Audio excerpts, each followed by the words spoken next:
Welcome, ladies and gentlemen, boys and girls, children of all ages, Sith, Jedi, Mandalorian, Twi'leks, whatever the hell you people are out there, to another exciting, action-packed, fully stacked, totally jacked edition of the new Force Order for life podcast.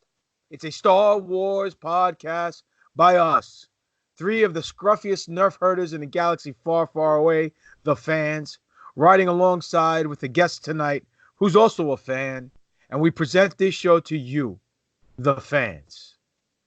My name, I'm 1/3 of the New Force Order. I am a professional wrestler. I am the Greek god Papadon, a.k.a. GGP, a multi-time champion of a galaxy far, far away, and a true professional. But I am also joined along with me. I have a thunder stealing, toy collecting, pretty and ever so witty medical droid, and a vicious, sadistic, delusional because he thinks Revan is canon, Sith Lord. Smarten up the marks, boys. Ladies and gentlemen, I am sipping on the gayest drink in the fridge. But I am also the Dark Lord of the podcast, the Sith Ari, the rampaging Revan-kissed, the Butcher, your boy Spiro, a.k.a. Darth Spiridon. And I am smarter than 21B, more technical than FX7, the God of Steel and Thunder. And the only man who really knows what's under Jabba the Hutt's folds, Dr. Destroyo, Alex Arroyo. Ill. We don't even get a woo for that one. You get ill. It's healthcare. To each his own. Guys. I get it. All Hutt's lives matter. I get it. Hutt lives matters. Well, ladies and gentlemen, your eyes don't deceive you. We have a guest on the show tonight. He is a fellow Star Wars enthusiast like us. He goes by the name of Darth Skippy. I will call him DS for short because I'll chuckle like a little schoolgirl with a crush every time I say the word Skippy. Introduce yourself, my friend. My name is Kenny Marine, and I go by Darth Skippy. Mainly, I am a huge Star Wars fan. I'm a toy collector. I'm a toy seller. I'm a musician, composer. I own my own company, and that's what I do during the day, which is a carpenter, and I do the Darth Skippy thing on the side of what I do. And the Skippy thing, everybody always asks me the question, where in the hell did Darth Skippy come from? Well, basically, Darth Skippy came from, I'm a musician in a band, and I was a drummer, and I played ghost notes. Well, my bass player said, hey, man, he says, why you skipping around for, Skippy? That was 25 years ago. And they would introduce me as Skippy in the shows. They would, and then, of course, after a while, everybody just started calling me Skippy, and the stupid-ass name just stuck. And here we are 25 years later, and then I was trying to think of a good name.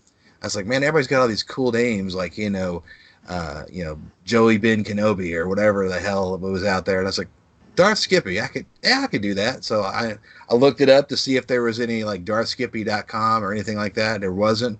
I took it, and the rest is history. Well, very good story. It's good to see you worked yourself into a chute, my brother. That's not a problem. I mean, let's face it, it's the ones that love you the most that give you the most grief, but then it's all out of love and jest. So if you got the name Skippy as a nickname from your friends, then I think you made it out okay. You could have been called a lot worse by those that love you the most. You know what I mean? It could have been Darth Skidmark. I mean, it could have been a lot worse. Something like that. There you go.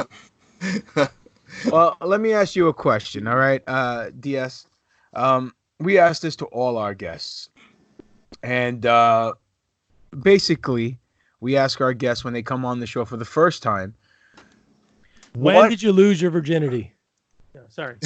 That's the wrong podcast. My bad. No, we're Star Wars fans. We still have our virginity. Yeah, exactly. What is your first memories of Star Wars, and when did you first fall in love with the galaxy far, far away, if you can recall? Oh, yeah.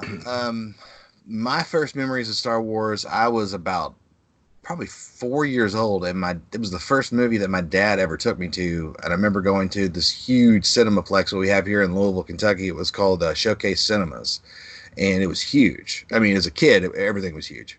But we saw Empire Strikes Back, and that was the first movie that I ever saw. To this day is my favorite Star Wars movie. And pretty much, I saw that movie, and then I remember, cable was starting to become a thing back when I was younger, and probably 5-6 years old, it was starting to become a thing.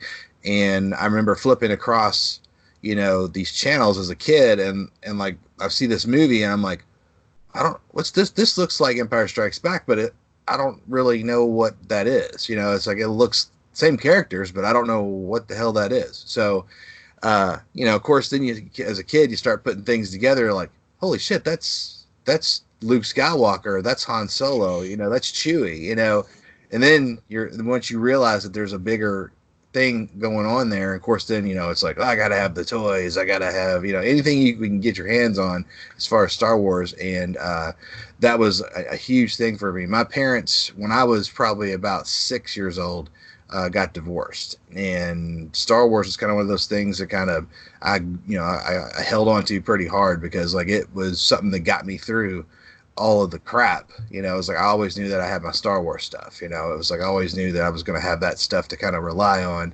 and make me feel better when things were going kind of rough. And it did, and those are the memories that I think about, and of course, things got better. They always, as a kid, they seem like everything's terrible at certain times, but they get better. And of course, I've had kids since then. My kids are grown up now pretty much. I have a 19-year-old and a 21-year-old. So I passed all my Star Wars nerdiness on to them too. So good. Hell yeah. So two things.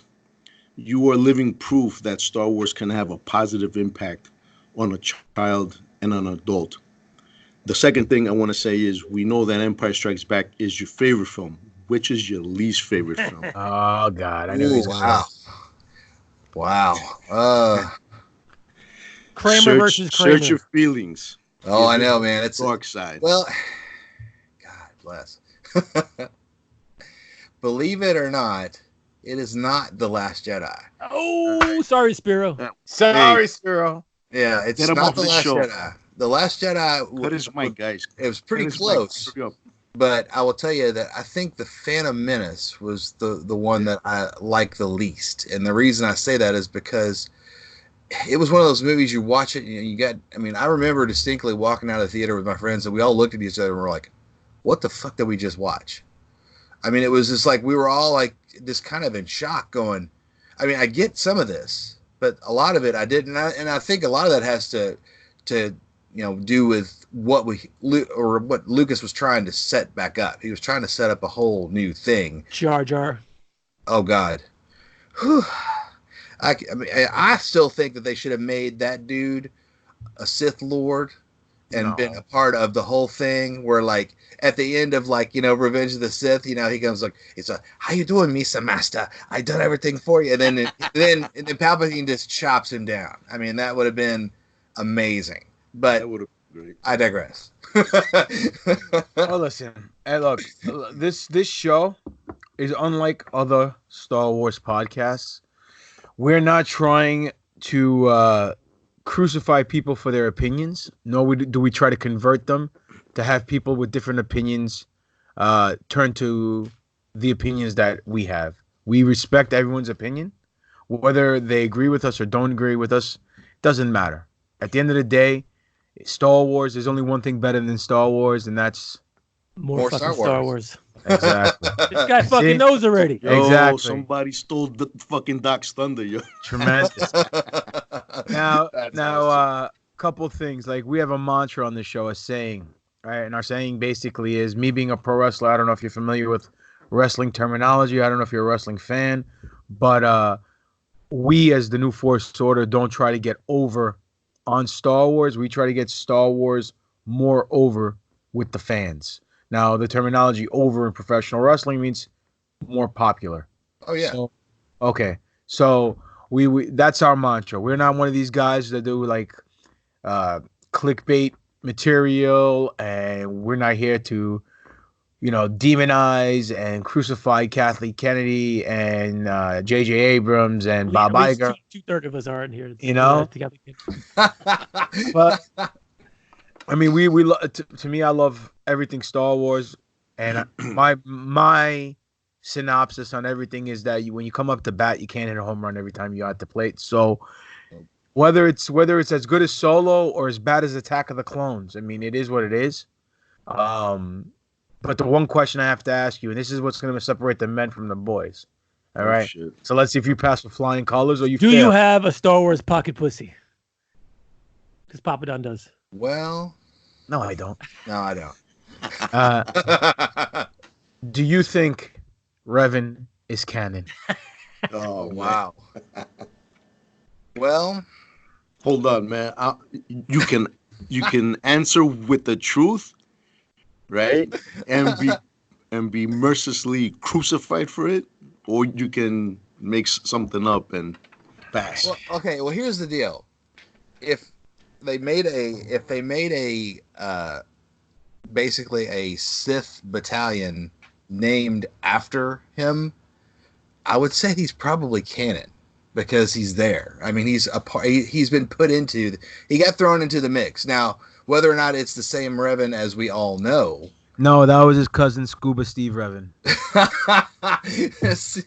But I mean, I think he would be canon because like it's been thrown in there in that mix, and because I was really surprised about that too, because I was like, how in the hell so unless they're trying to do something else down the road where they're going to introduce him into canon, I don't know. It's just one of those things where it's tough, man.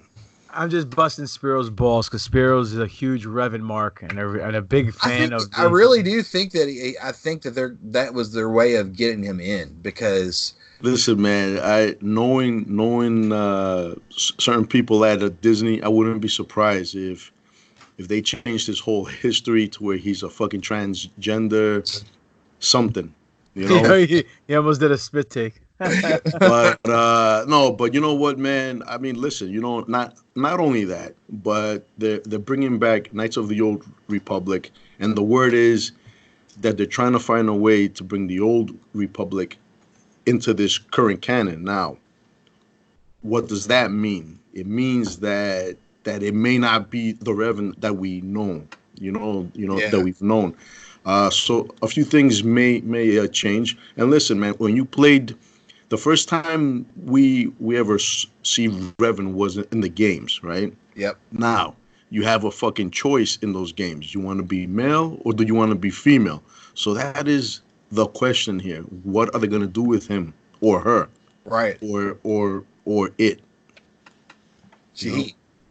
Well, listen, Spiro says that. He tries to hold back the tears. We know that to him, Revan will always be canon. That's why I'm drinking. Yeah, we always bust his balls about it. So it's just, and we were just getting at him now at your expense to see whether or not you were going to say Revan isn't canon, so he can go cry in the corner like he normally does. Listen, what were you gonna say? Nine times out of 10, conversation about Revan ends with, "Come on, guys." Yeah. It's more like 10 times out of 10.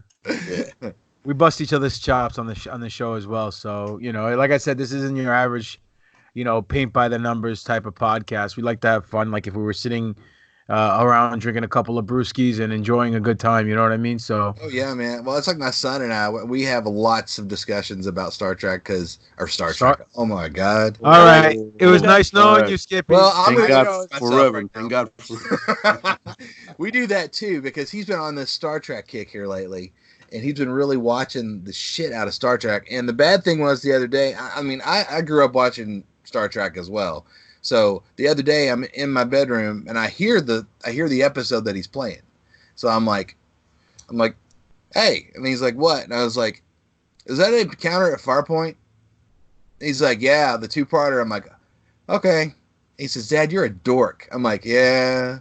I didn't even know. I didn't even see it. I just heard the dialogue and I was like, yeah, I was like, it's pretty bad. I said, but that was the Star Trek that I grew up on.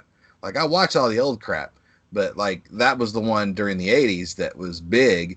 And of course, then I like I said, I digress. You know, it was one of those times where we didn't have a lot of Star Wars in the '80s unless you were reading comics or books or whatever. Hell, I even loved watching the damn Caravan of Courage and the Battle for Endor. Anything I could do that had fucking Star Wars in it, I was like, oh, I need to watch it. You know, so. Listen, man, when you need a fix, you know. I know, right? Anything's a pussy if you think hard. I tell you this, the battle for Endor was way better than the Caravan of Courage. I'll just throw that out there because I mean, nothing is as terrible as the Christmas thing, but I mean that's pretty awful. I mean I couldn't even sit through 20 minutes of that shit. I was like, I tried. I was like, I remember watching this as a kid, and I'm going, it was awesome. And then now that Chewie's uncle is creepy as fuck, you know, and he's got his creepy ass little kid who's watching like some kind of hologram thing, and I'm like, man, this is weird. I don't remember it being this. Porno. Yeah, it's like I don't. Yeah, it's like it's wookie porno. It's like I don't know what's going on here. That was the other question I wanted to ask you. When you said you went to the theater with your dad and you saw Empire Strikes Back and fell in love with Star Wars, and then when you were younger and cable came around and you started watching a movie with the same characters on it, you didn't know what it was. Was it Return of the Jedi? Was it New Hope? Or was it like that space XXX parody on Star Wars? You know, it was actually Star Wars. The original. The original, yeah. Gotcha. See, a lot of people. What I always love is when people go, you know, Star Wars, A New Hope. I'm like, no, motherfucker. It was not called A New Hope. It was called Star Wars. That was it. Yeah. There was no New Hope. It didn't exist. That's right. It was Star Wars. Empire Strikes Back. Yeah, then it was Star Wars Episode 4. Yeah. Then it became Star Wars Episode 4. A New Hope. Yep. I got it. Yeah. So, and then, of course, after, you know, putting those 2 and 2 together, and then, of course, by the time I was about, I guess I would have been 7 or 8, somewhere around there, that's when we went. I remember going to the theater and seeing Return of the Jedi, which was fucking amazing. Still is. Yeah. Ewoks and all. I mean, I know, right? Fuzzy little bears. Murder bears. Cannibals. Hell yeah. You know, Well, ladies and gentlemen, we're going to touch base on a couple of things this episode. We're going to touch base on the latest news. Clone Wars trailer came out. I hope everyone saw it because we'll talk about it. There's talks and rumors talking about they're going to make either a remake or a sequel to the Darth Lord's favorite video game, Knights of the Old Republic. That's right. Cassian Andor's release date came out, and if you asked me for $1 million what the date is, I wouldn't tell you because I forgot. And then right now we have more Kenobi news that came out as far as the show, which Doc has the latest breakdown and analysis. And we're also going to talk about how Rotten Tomatoes ranked The Rise of Skywalker the lowest rated Star Wars film out of the saga films, which is ridiculous on my part. And we may even touch base on the leaked script because Duel of the Fates leaked script came out, 2 different drafts. All this concept art came out as well, and everyone wanted to know if it was legit. Supposedly it is legit. So who knows? But you know, first and foremost, let me throw it over to Doc over there while he's painting Beta Ray Bill's penis, one of his action figures. And, you know, enlighten us on the Kenobi's news. So Kenobi... Are you doing a General Kenobi? Hello there. General Kenobi. Oh, anyway. You're a bold one. You're a bold one. Anyway, so we've been hearing a few things about the Kenobi series. The fact that it's getting pushed back. The fact that they're changing writers. They're concerned that it's too close to the Mandalorian story, which, you know what, I'm fine with that. Let it be too close to the Mandalorian story, because that was a great fucking story. But recent news, rumored Obi-Wan plot details tease a Legends villain. So, hold on, spoiler alert if this is true. If you people don't want to know, cover your ears, earmuffs, kids. If you guys don't care, because we could take it with a grain of salt, we don't know if it's true or not. Go ahead. So little tidbits here. Screenwriter Hossein Amini may be replaced. The 6-part series may be cut down to 4 episodes, which at that point you might as well just give us a movie. They have no idea what's going to wind up on the screen. And they're also talking about bringing somebody back that the iconic Skywalker lightsaber may make an appearance, but that one of the villains may be a recanonized Legends villain / anti-hero that we've seen before, which is going to be the Tusken Raider Sherard Het, who I believe was a Jedi at some point as well. He wielded a lightsaber. Quick question: is that the guy who ends up becoming Darth Krayt? I don't know. No. You sure? Yeah, because Krayt was way before Kenobi in the timeline. Unless they moved him out of slot A and put him in slot B. Wasn't Krayt was even before your boy over there, Bane, right? So it's not going to be Krayt because Krayt was in Old Republic, wasn't he? Which is not canon, like Revan. But it's also this takes place in the Kenobi series. Yeah, not the Revan series. All right, I'll look it up. They're talking about that Het is recognizing that Luke Skywalker's Vader's son and is attempting to kill him. So kind of similar to the plot that we had hoped they would go down with using like repurposed Mace Windu. But it's maybe Shard Het, which I think makes sense if they're on. Yeah. Yo, got his cannon. I just got a fucking gush moment. Ladies and gentlemen, he is indeed the Jedi who ends up becoming Darth Krayt. So, yeah. All right, I stand corrected. If they do that, that'll be awesome. No, it won't. Yes, it will, because guess who else comes along then? Oh, Darth Talon. That's impossible. You got to say it this way. That's impossible. Listen, you can't throw up Darth Krayt 10 years or 8 years after episode 3 because it's the rule of 2. You have Vader and you have Sidious. Where does Krayt and Talon and all those other Darths fit? They can't fit in. Who trained them? Where'd they come from? I don't know what they plan on doing. I mean, for all we know, they're gonna remake them into something else. But it would be great, man, to see the one Sith nation though. The one Sith, yeah, the one Sith, and there. You got Talon. You got that other guy that looks like some kind of a vampire and shit. I forgot his name, but his name was Darth, not Cannon. Keep moving. Come on, guys. Anyway, so that's the scoop on the Kenobi series. Still in flux. I don't think they have any idea what they're doing with it. They're sitting on this fucking gold mine that's gonna make all the fans happy. They just need to figure out a good story, which is not fucking difficult. We've basically laid out a whole like plot point for them that they could use a fucked up Mace Windu who's like. I love how he speaks French. I love how he learned how to speak French with this wee shit. Oh, sorry, my bad. You, Papa Don. Mace Windu who comes back, who's like half cybernetic, who's now chasing after Luke Skywalker because he realized that he's Vader's kid and he wants to kill him. It's that shit writes itself right then and there. We get Samuel Jackson right back into the mix of Star Wars. And him being the villain this time, it's money, baby. What's your thoughts on that? I came up with the idea in headcanon, right? Where I put the storyline together that Mace Windu survived the fall, started going towards the dark side. Isn't obviously a Sith, but starts incorporating more of the dark side, and finds out from somehow. Well, I mean, I didn't freaking fine tune everything. That Luke Skywalker is indeed Anakin's seed and is alive on Tatooine, and finds out that Anakin is alive and is Vader, and that he tries to capture Luke to use him as bait to get to Vader, to get revenge and kill him. And Obi-Wan has to fight him and save Luke. And then, what's his name? Samuel Jackson, Mace Windu, finds the errors in his ways, goes back to the light, and fights Vader at the end, and Vader just kicks the shit out of him, and then the series is over. Would you pay money to see that? I would. I think that would be kind of cool because, I've always hated that Mace Windu went out like a bitch.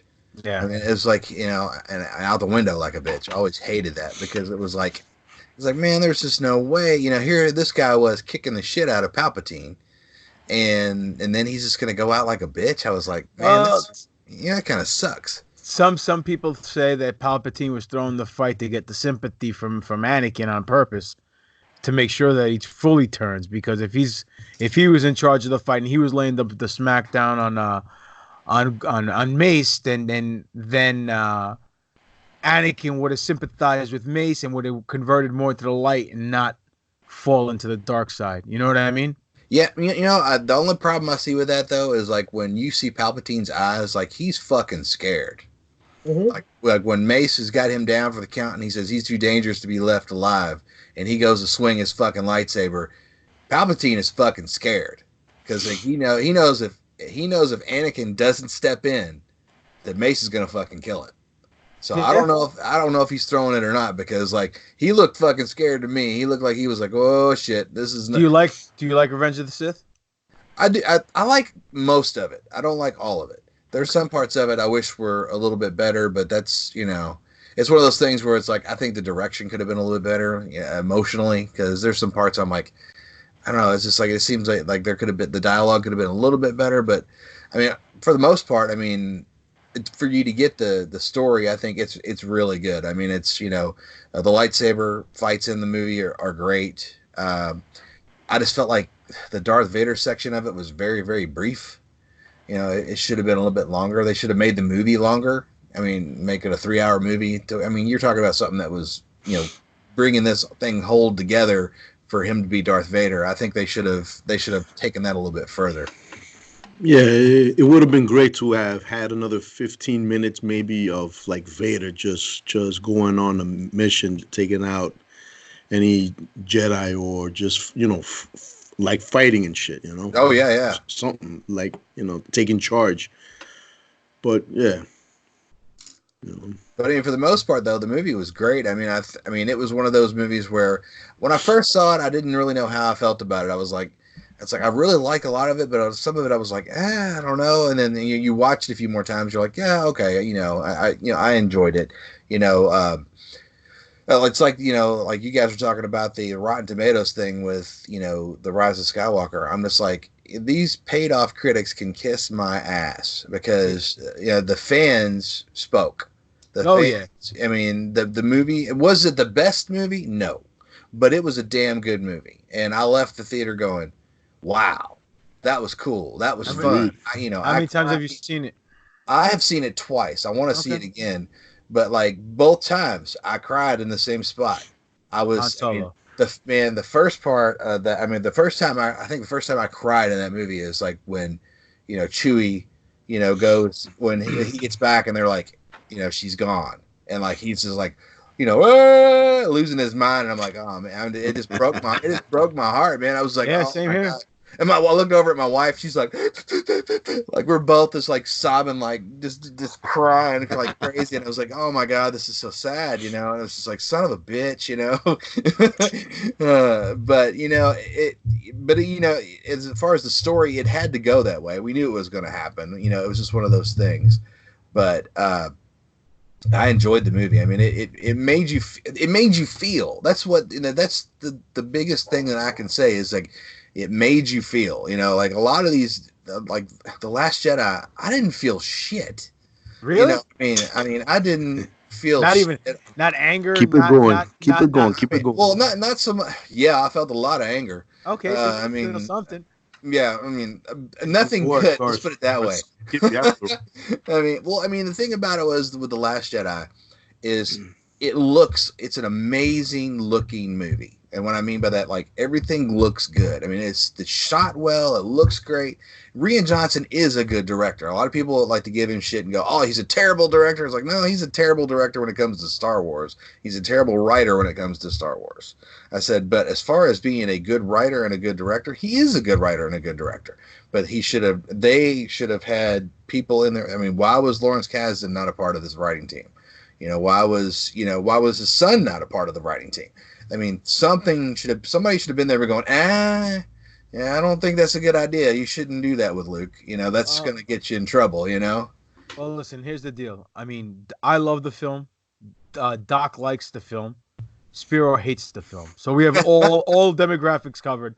Do I think it's a perfect film? Not in any shape, form of the imagination. There's certain beats and certain aspects in the film that I hate. Overall, I like the film. I hate the fact they did what they did with Luke, but If Luke was to go out, he did go out, I think, properly on his own. You know what I mean? Oh No yeah, one, I no think one that took him was out. He done went out good. like a boss. Yeah, I think that part of it was done really good, really well because like, people are like, oh, he went out like a bitch. It's like, no, he didn't go out like a bitch. He did not. He went out like a Jedi should go out. Exactly. That was the only good thing I thought about that. Now, as far as like him throwing his lightsaber and all that, I was like, man, that's the parts where I'm like, that's not Luke. That's it was just so strange. Like, because I mean, from our standpoint, we're looking at this like this is the guy that we grew up going, I want to be Luke Skywalker. I mean, this guy was a badass. He basically brought his dad back to the light. Helped destroy the first Death Star. I mean, it was just like you're going through all these things, and now he's like, nah, fuck everybody. I'm going to go live on this planet, and everybody. Well, look at it from. We've had this discussion many times on the show, Skippy, and the only way we can contemplate this to put any reasonality behind it is one, this movie takes place 2 minutes after the last movie. It ends. So it's not like it's like a year later or any time span in between. So the character, the characters are still the same characters they were in the first film. It was just an extension. As far as Luke goes, it's 30 years after the fact that he was this optimistic, blue-eyed, bushy-tailed Jedi that wanted to save the world. Everyone's different, in my opinion, 30 years from now. Obviously, I'm 42. When I was 12, I was a different person. When I was 20, I was a different person. Even when I was 30, I was a different person than I am today. Yeah. So, we haven't seen the trials and tribulations of Luke Skywalker in 30 years, and I think that's the one problem. The execution of the way they handled Luke was, I think, flawed because everybody was expecting to see A, B, and C. They delivered X, Y, Z, never fully explained why X, Y, Z. See that right there? That's perfectly said because that's the part that made it tough to swallow. Is because they give us this little brief of like Ben brings down the hut on him because Luke had a moment of weakness. It's like I'm going. There's a meme out there that I always see and I always laugh every time I see it. It's like it talks about how Luke brings his dad back from the dark side, fights the Emperor, does all this stuff or whatever. And it's like, my nephew has a bad dream. Fuck it, everything's over with. It's like, and I always laugh at that because it's kind of true because like we never really see exactly what happened, what led up to that. We don't see any backstory. And you're right. And that's the part that really screws with everything. Is like there's no backstory here. We don't see any of that. It's like so now we're just supposed to take it. Like here it is. And we're all going, what the fuck? What the hell just happened? It's like that's the part for me that was the toughest pill to swallow because it's like I don't understand why Luke is just and like you said, I understand people change, but man, that's like a 360 from the last time we saw him. No, of course. I mean, but look, at the end of the day. I mean, it's not our story to write. Whatever happened, happened. Oh, yeah. At least you're not one of these people that tried to boycott Star Wars and ruin the fandom by having other people. That is so dumb. It's ridiculous. I mean, it really is because, I mean, I get so pissed at that stuff because I'm just like, are you fucking serious right now? And when it boils down to it, what cracks me up is the people that go, Disney made Star Wars terrible. No, they didn't. Okay, first of all, when it comes to the story writing of any of these movies, Disney doesn't have dick in this. Disney is the head of marketing for the movies. I mean, do they have sway? Yeah. But are they the head of what's being done? No. Lucasfilm is. And then people want to blame Kathy Kennedy. Now, me personally, I have issues with Kathy Kennedy, but it's not like Last Jedi type stuff. It's like some of her underlying agendas sometimes get on my nerves. But I think eventually we're going to see her be replaced. I really do think that. I think I would not be surprised to see Jon Favreau take her place because he's got a good pulse on what Star Wars is, him and Dave Filoni. I would not be surprised to see, Jon Favreau head of Lucasfilm and then Dave Filoni being a part of that too. Well, funny that you bring that up, not to cut you off, but we've mentioned that in the past. As soon as they dropped the first episode of Mandalorian, we had a Mandalorian review show called Mandomania, and similar to like Hulkamania. Get it? So, brother. So, There you go. so what we did is, I mean, you're in Louisville, you're in OVW country, you know the deal. Oh yeah. Um, uh, as soon as the first episode came out, we all said, that Favreau and Filoni's going to take the helm after she steps down. Now, I don't think she's going to get let go. Her contract runs out in 2021. She Yeah, I might think- just run out into the sunset, and that'll be that. And her legacy will be the Kenobi series and whatever billions of dollars she made for Disney during her watch. You know what But though, man? If she's let go before her contract expires, George Lucas will fucking rile up all the fans against Disney. I'm telling no, he you, man. won't. He won't. He can't. She was his fucking chosen child, man. No, She was I'll the tell fucking. you why. I'll tell you okay, why. why? 'Cause $4.3 billion. the money he got paid, the majority of it, I would say 2/3 of it, or even half of it, is in stock. So he owns so much Disney stock that if he comes out and backlashes Disney, then the stock takes a hit. He's taking money out of his own pocket. He's not a Yeah, fool.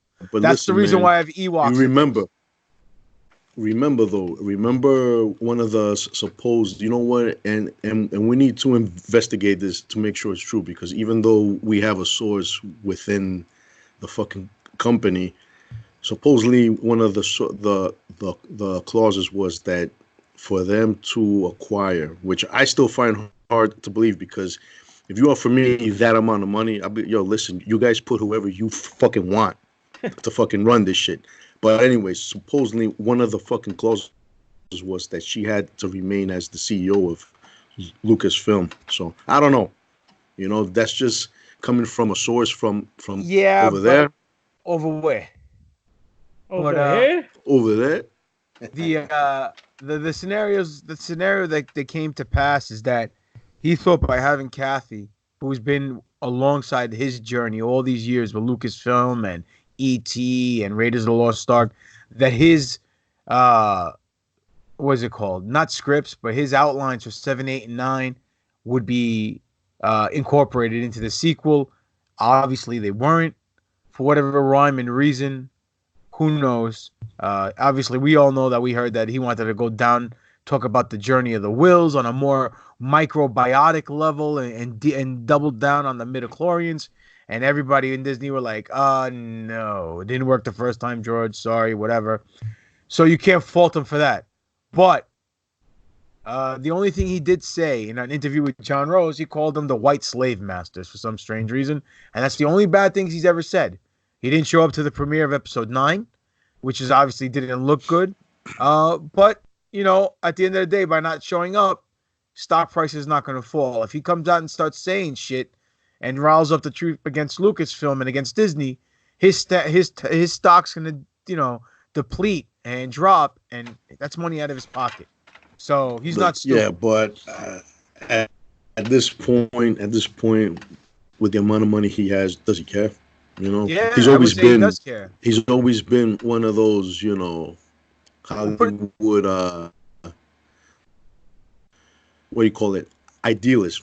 Nothing. Yeah. It's not a negative thing really against him, because he's not one of these diehard SJWs that blames everything on everybody, but whoever fucking the problem is. You know what I'm saying? No, I know what you're saying. But I hear you though, man. Here's the deal. Someone says, "Hey George, why don't you make 7, 8, 9?" Nah, the fans, they gave me backlash over the prequels. Nah, no. Hey George, we'll give you $4.5 billion for Star Wars. Sure, let me sign. You'll make 7, 8, 9? Yes, no problem, George. Okay. Sign on the dotted line. He signs on the dotted line. Yada, yada, yada. Here's my treatments for 7, 8, 9. Oh, okay, George, we'll read them. George, we told you in the fine print that we weren't obligated to do it your way. He feels insulted now. So what does he do?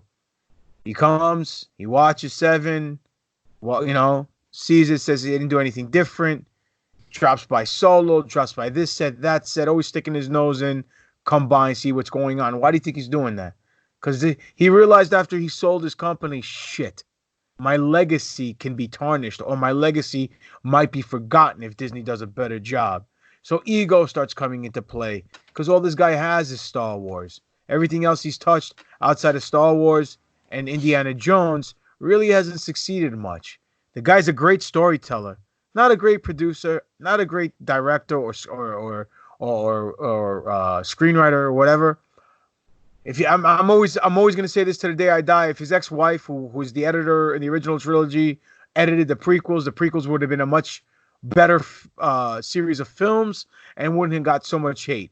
But again, it's not his fault. It's the fans' faults because they gave him so much grief. So what happens with the fans? They shit on George. They verbally berate him. He steps away. They get upset that he did the prequels. He steps away. Now they're happy that he's not around to do the sequel trilogy. Well, now that he's not around, they're all crying for him to come back. So episode 7 comes out. Everyone loved it for 15 minutes. Some jackass opened his mouth saying it was a retread of episode 4. Everyone decided to change their mind. And then what happened? Disney listened to them, gave them something totally different for episode 8. And they hated it because it wasn't the Star Wars they knew because it was totally different. So these fans are ruining they hated everything. it because they made many bad choices. Many bad choices were made. Yes. And look, episode 9 comes out. For the first 5-10 minutes, everybody was happy. Then this leaked script comes out. Colin Trevorrow's script, Duel of the Fates. And everyone's like, oh, this is a better movie. We should have had this. What's wrong with Disney? I am 100% certain, and you guys, we'll go around the horn, and you guys give your own opinion. I am 100% certain that if Colin Trevorrow's script came out, and they filmed it, and then J.J. Abrams' leaked script came out, the way Duel of the Fates came out, everyone would be saying the same thing about J.J.'s films, saying, oh, why don't we do J.J.'s film? It sounds so much better. Because it's human nature to want what you don't have. You know what I mean? And that's the bottom line. That's the bottom line. So I agree. Do you, Skippy? Are you a believer of the JJ cut? You mean like the one that came out is not the one that was actually supposed to, or the one that actually came out when they went to the premiere is not the one it's supposed to be? Yeah, it's supposed to be. There's a 3-hour cut in the film explaining. I believe that there is.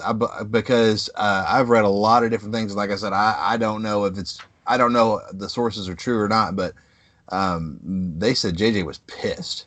Very upset because like when he come out, they said he seemed very distraught because it wasn't the movie that he had actually edited or, approved. Like I said, this is not the movie that I approved. And there's been a lot of different sources saying that was the case. And I believe that was probably true because, Disney was trying to hit that home run, man. And, that's what they were hoping for. And if they cut stuff out, thinking that JJ had a good hand on the pulse of what needed to be done. I mean, look at episode 7. I mean, for God's sake, I mean that came out and I loved it. I still love it. It's one of my favorite movies because it's fun. You know what I mean? It's like it's fun. It gives you things that you want. Is it kind of a rehash of episode 4? Yeah, but I mean, you had to introduce some folks back to what things were because not everybody knows Star Wars. I mean, I know that sounds crazy, but there's some folks that don't know what the hell Star Wars is. I still meet people who go, I've never even seen a movie. I'm like, are you fucking kidding me? Yeah. How the fuck have you not seen a Star Wars movie? Oh, is that movie with those spaceships? And I'm like, get the fuck out of here, would you? You can't trust anybody who's never watched Star Wars. That's what. Hell yeah. Agreed. So, Doc, you're sitting over there fondling fucking Beta Rail's Bill's hammer. So let me know what's your take on the on what we were just talking about. With the leaked script and the leaked pictures. We talked about it a couple weeks ago. Like we said, you could headbook it as much as you want and make it to be this big spectacle. But I think the movie that we got, the path that they went was probably a better way to do it and a more cyclical thing to bring Star Wars back to, the poetry that we always talk about it is, so that redemption of, the villain of the story, Kylo Ren, is going to be mirroring the Darth Vader redemption. And of course he had to die at the end of that. And then give his life ultimately to reignite the Jedi. So I think I think for me, it's better that way for the redemption story. We were all hoping for that. We got that. having him as the bad guy in the Trevorrow script, and then eventually going down without the redemption, I think it doesn't make it a better movie in my mind. Sparrow? Listen, man, in my opinion, people need to let that shit go, man. Okay? It's something that's never going to see the day of light. Let it go. Focus on the movie that we got, and let's hope that we can get to someday hopefully see the fucking JJ cut. That's it, man. I mean, there's nothing else that needs to be said about it. I mean, let that shit go. All right. Let it go. Let it go. Oh no. I mean, that's kind of where I'm at too. It's like even if Soundbite. there's a cut of that film, you know, it was left on the cutting room floor. It wasn't what we got. So, you know, me personally, I'll tell you something that really concerns me as a Star Wars fan is where the fuck is the original Star Wars fucking cut at? George has it. I know. Why the fuck don't we have a copy of it on? I have a copy of it on DVD. Actually, I have all three of them. The original. I don't know if you guys remember, but it's like 2000. Oh God, I can't remember what year that was. 2004, 5, somewhere in there. They had a DVD release with even more bullshit that they put in the movie. And inside of it, they had 2 discs. They had a special features disc, but they also had like, you know, the special edition disc or whatever. Well, the special edition disc had like all the new shit in it, but then special features was the original movie. It was like the actual original movie, all 3 of them. And I have that. I paid like $80 for this thing probably 5 or 6 years ago. Since then I've had people try to buy it from me for like $300 and $400. Oh, and I'm like, nah. I was like, I gotta look for that. I don't know if I have that original that I have. You know, I said I'm not giving handle that shit with fucking gloves.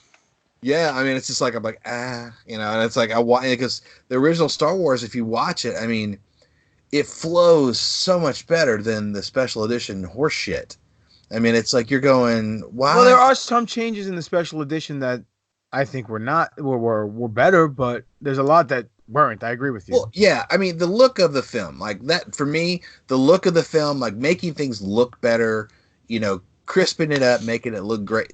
I have no problem with that. But why in the fuck do we have Boba Fett in there and the whole Jabba the Hutt scene? It's repetitive. It's like, you know, he shoots Greedo. They went over the same conversation, and he rolls out like, "Hey, Jabba, how's it going?" It's like, what the?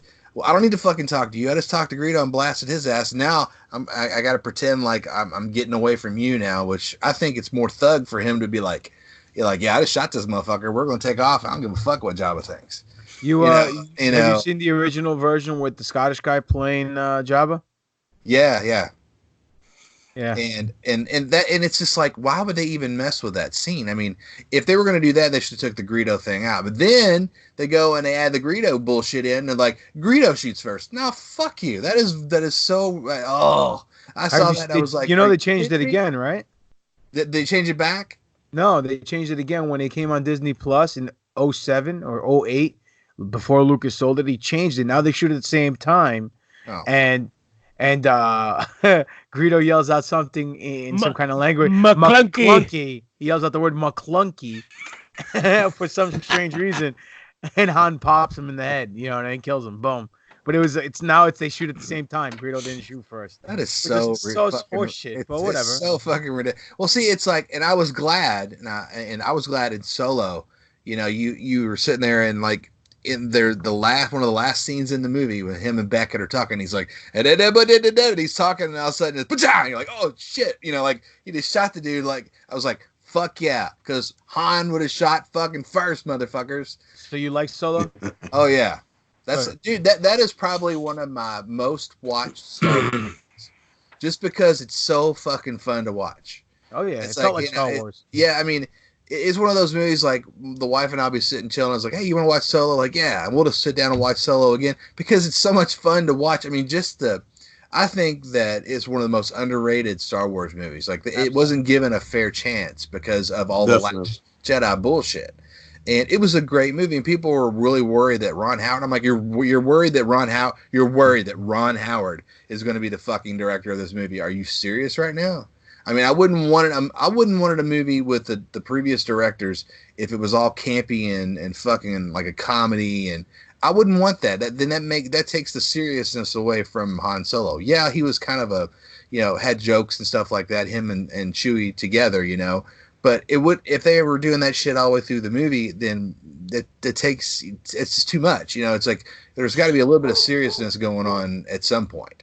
I think if I think if that had been going on through the whole movie, that would have taken away from the really nice points where they're laughing, like the scene where they're in the shower. He's like, we couldn't have done this separately, and he's like, I'm like, that's the funniest shit, right? I mean, I was busted out laughing in the theater when that you see their feet together, and like he's like standing in the shower, he's like, couldn't we do this? Couldn't we done this separately? And Chewie's like, nah, bitch, get out of here. I gotta get this shit off me too, So it's like, it's just funny stuff like that, and the banter between those guys in that movie. He's like, so what's your name? And he's like, Chewbacca. And he's like, I'm not saying that every time. We're going to come up with something smaller, or a nickname, this funny shit like that, and it's all the way throughout the movie. I agree. Yeah. It's one of my favorite films. Yeah. It's so fun. It's fun and it's funny. It's like you get, like when he's talking he's talking in Wookiee, and and like he's like, it's so terrible. Like you can see that like Chewie's like, what the hell, and he's talking and it's so funny, the interaction between those two. And you could tell that was, they were building on that, and throughout the rest of the movie, you're like, okay, this is cool, especially when they do the heist, he's trying to he's trying to help Chewie get back in. There's just so much stuff there. And of course, oh God, what's his name? Glover that played. I mean, yeah, obviously he was great. Obviously Solo.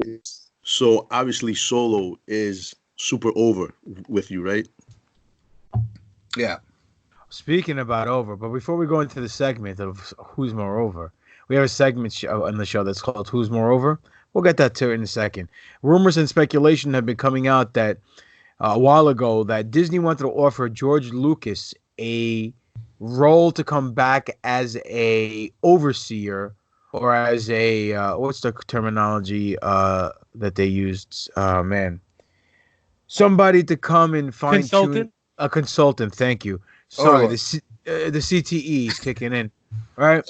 As a consultant, but now there's rumors going on that Lucas wants him to come back, and George thrown his gauntlet on the table, saying, "I'm only coming back if I get full creative control.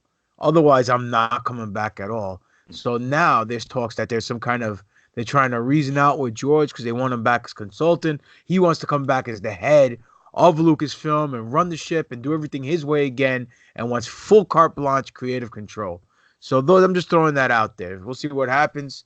Just a little FYI breaking news for all you people who listen to us, all three of you.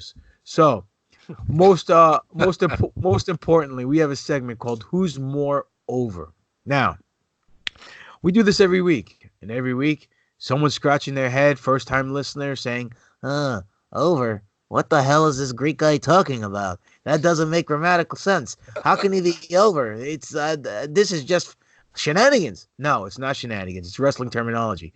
When we say who's more over in the wrestling business, it means who's more popular. So if you're a good guy, you're known as a baby face, you're over as a baby face with the crowd loves you. They'll pay a ton of Imperial credits to come see you whip the shit out of the bad guy. And if you're a bad guy, you're a heel, they will pay a ton of money to come see you get your ass kicked by the good guy. So what we do here is we compare two aspects of Star Wars lore.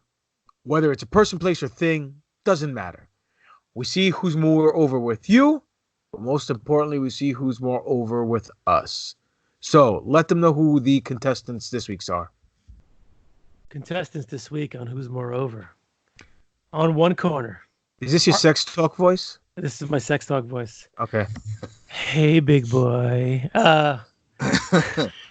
From our favorite Star Wars show, The Mandalorian, none other than Gina Carano, my MMA crush, aka Cara Dune, versus from the TV show Rebels, Hera Syndulla.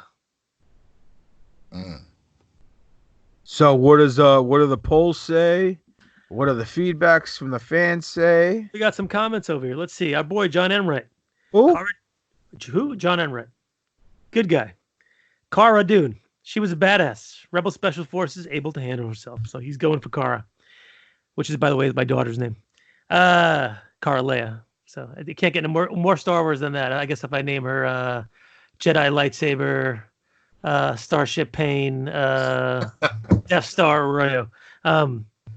Frank LaFerrera. While I do like her, Cara's been around for a cup of coffee. A cup of coffee in the big time. Hera is an OG, a general, no contest in my opinion. So he's voting for Hera.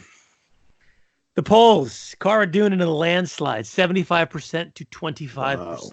Wow. Very. All right, we have 2 emails from our fans that I'm going to read tonight. One of them happens to be from the encyclopedia man himself, Hans. So this guy writes novels there, Skippy. So you're gonna... if you got to go pee, Skippy, now's a good time. Here we go. Chick Fight is the title of the email. Hey, fellas. Rough news about Kobe, huh? Oh. Yeah, but okay. I'll keep this short. Thank the maker. I love Mandalorian, and I saw Gina Carano fight in Strike Force at the Sharks Arena here years ago. That being said, I am a prequel guy first and an animation guy second. Chalk it up for Hera. The book, A New Dawn, by John Jackson Miller was awesome. It shows where Hera and Kanan met. All right there, Hans. I like that email because it was short and to the point. So congratulations. We have another email from kind of John. like Papa Don's penis. Sure. You say so. And they've shared a locker room, so I don't know. Yeah. True story. So we got another email from John Enright. Now this has nothing to do with Star Wars. We're reading this email as an awareness, as a thank you to John for being a great fan to the NFO. So, ladies and gentlemen, it's time to get serious for a quick second. So just pay attention and follow the directions of the email and show a lot of support because it is for a tremendous and fabulous cause. So here we go. Did you know February is Teen Dating Violence Awareness Month? Every February across the United States, teens and those who support them join together for a national effort to raise awareness to teen dating violence. Dating violence is more common than many people think. 1 in 3 teens in the United States will experience physical, sexual, or emotional abuse by someone they are in a relationship with before they become adults. And nearly half, 43%, of college women report experiencing violent and abusive dating behaviors. By joining together every February, we can spread awareness and stop dating abuse before it starts. You can show your support on February 11th by wearing orange and posting it on social media with the hashtag orange with the number 4 and the word love. So orange for love. For more information, you can go to www.breakthecycle.org or www.loveisrespect.org, or you can contact your local shelter agency that helps victims of abuse. Find our agency on Facebook, Freedom House in Weatherford, Texas, and Crosswords Youth Program in Weatherford, Texas, or you can contact me, John Enright, at JREAZYMIN on Twitter, or email john@freedomhousepc.org and see how we can help you or help get you more information. So now back to our regularly scheduled program. Great John, email. Thank you for that, John. I'm glad we were able to help you. You are a friend of the show, and because you are a friend of the show, we go far and to be beyond the reaches of most people and most shows because we care about our fans. But let's get back to who's more over. Spiro, who's more over for you, the Twi'lek or the human? Well, you know what, man? It comes down to this. Do you want to be manhandled or do you want to have tendrils or tentacles or whatever they're called wrapped around your fucking neck while you're slamming home? Wow, this shit got real dirty. It's a hard pick, man. It's a hard pick, but I'm gonna go. It's a real hard pick. Yeah, very hard pick. So I'm gonna go with the new Chicken Town Cara Dune, man. Cara Dune. Right. So I guess I want to kind of be manhandled sometimes. I guess I don't know. Doc. Okay, so I know it's my dirty secret that I haven't watched Rebels yet. I know, yell at me, that's fine. But I know. And we gave Ray shit over Rogue One. I know. How the fuck have you not watched Rebels? I know. Listen, I'm a fucking physician. I'm a busy fucking guy. And that's not a shoot. That's not a work. That's a shoot. Anyway, who's Guy and why are you fucking him? I know.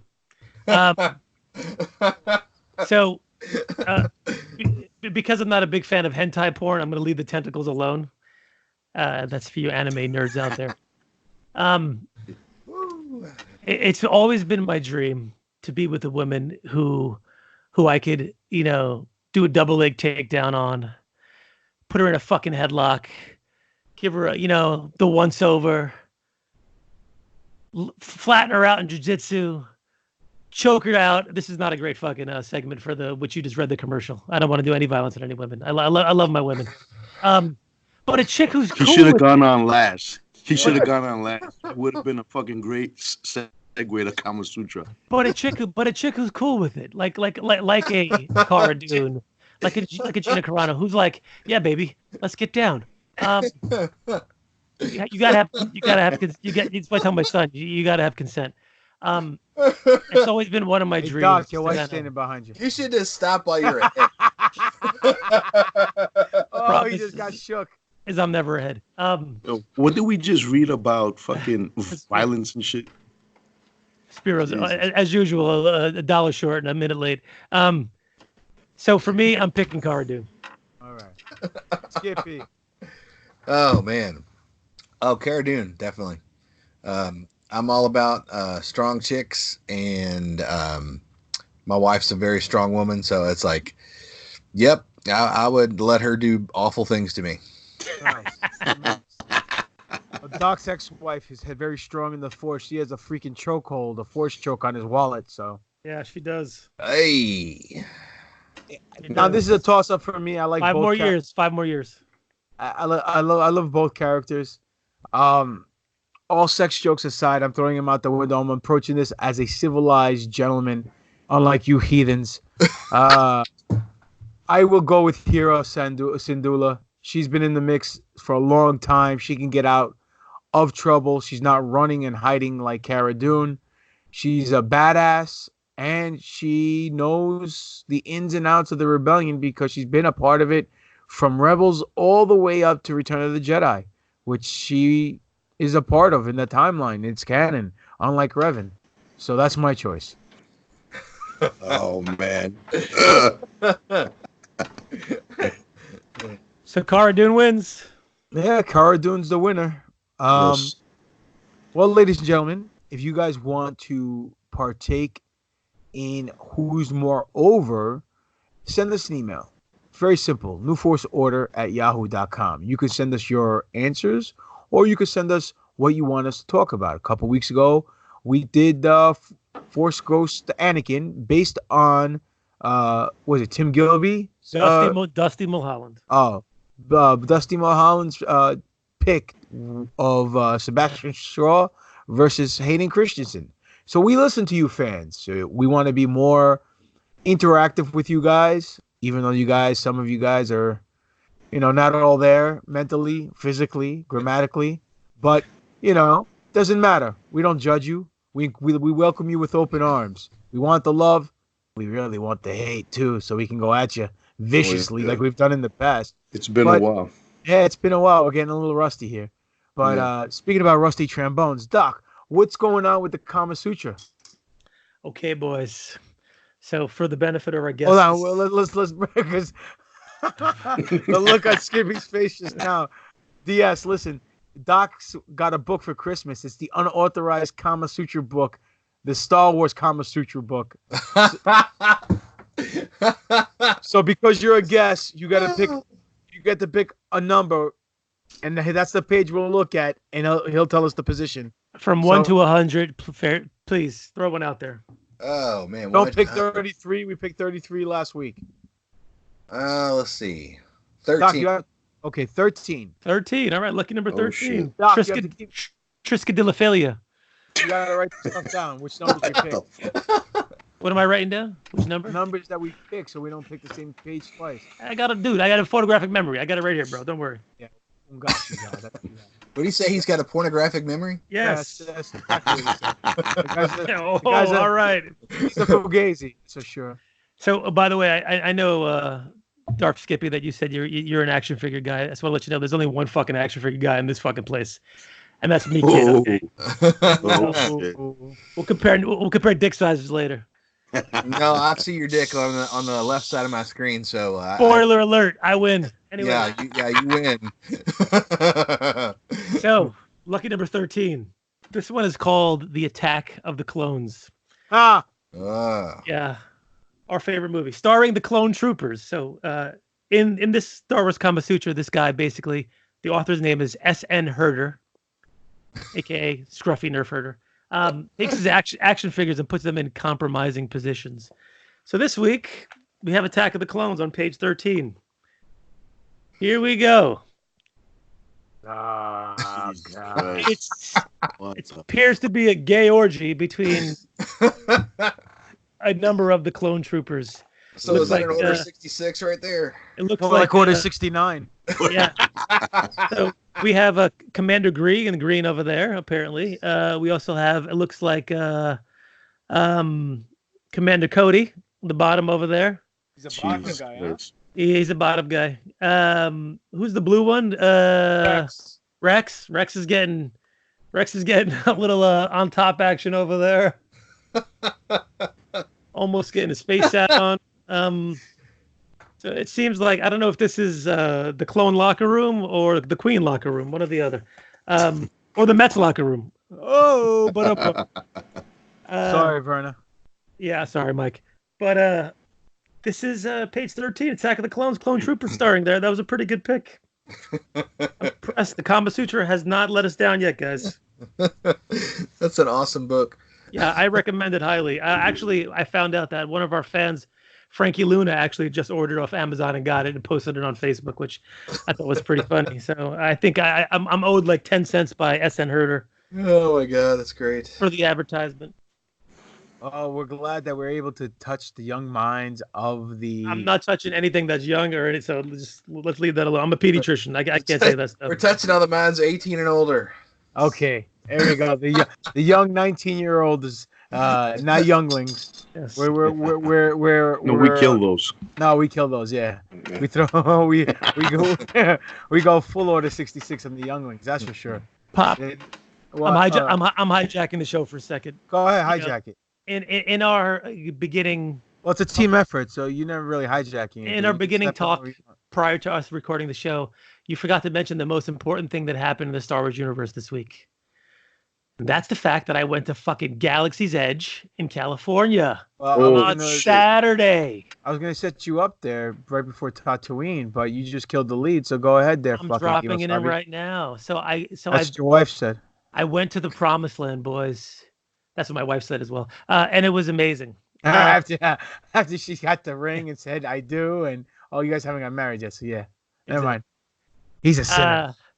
Skippy, have you gone to Galaxy's Edge yet or no? I have not. All right. So I am the one. I would like to go, but I have not had the opportunity. So my in-laws live in California. They live in LA, which is about an hour from Anaheim, which is nice. And we drove down, foggy morning. Unfortunately, that next foggy morning and the next day took Kobe Bryant's life, which was a really good time because I was actually in Calabasas when that happened, which was really fucking spooky, 5 minutes away from where it happened. But going back to Galaxy's Edge, few thoughts. So it took me 45 minutes to get from the parking lot when I first drove in through the doors of the park, which was a little crazy. And it also cost me $150 per ticket per person. Even the kids? No, so I paid for my wife. I paid for myself. My wife. If you're if you're above 2, you're supposed to pay. My son is gonna be 4 in March, and I was like, I'm not paying for him. And my daughter's 1.5, so I wasn't paying first. So I snuck both of them in, because I wasn't paying an extra $120 for him. So Typical New Yorker. I love it. one thing that really pissed me off from the minute I got there was this. It opens at 8 o'clock at the park. They have an app that you could do a lot of things on. You can get like an interactive map. You could set up your day from there. You could put your appointments in there. If you're going to the Bippity Boppity Boo Castle, I know Spiro's going to head over there to get his hair done.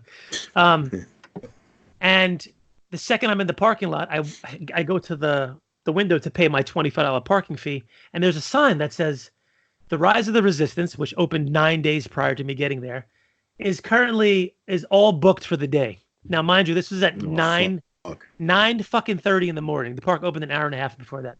So I asked the lady, I said, "Is this legit, this sign?" She goes, "Yeah." I said, "How is it booked for the whole day?" She was like, "Oh, well, the second the park opens at 8 o'clock in the morning, you could book your time on the app, and everybody books it by 8:05. Motherfucker. No, I had no idea. You could like set up you can get set up a time for like 1 o'clock and then head over there.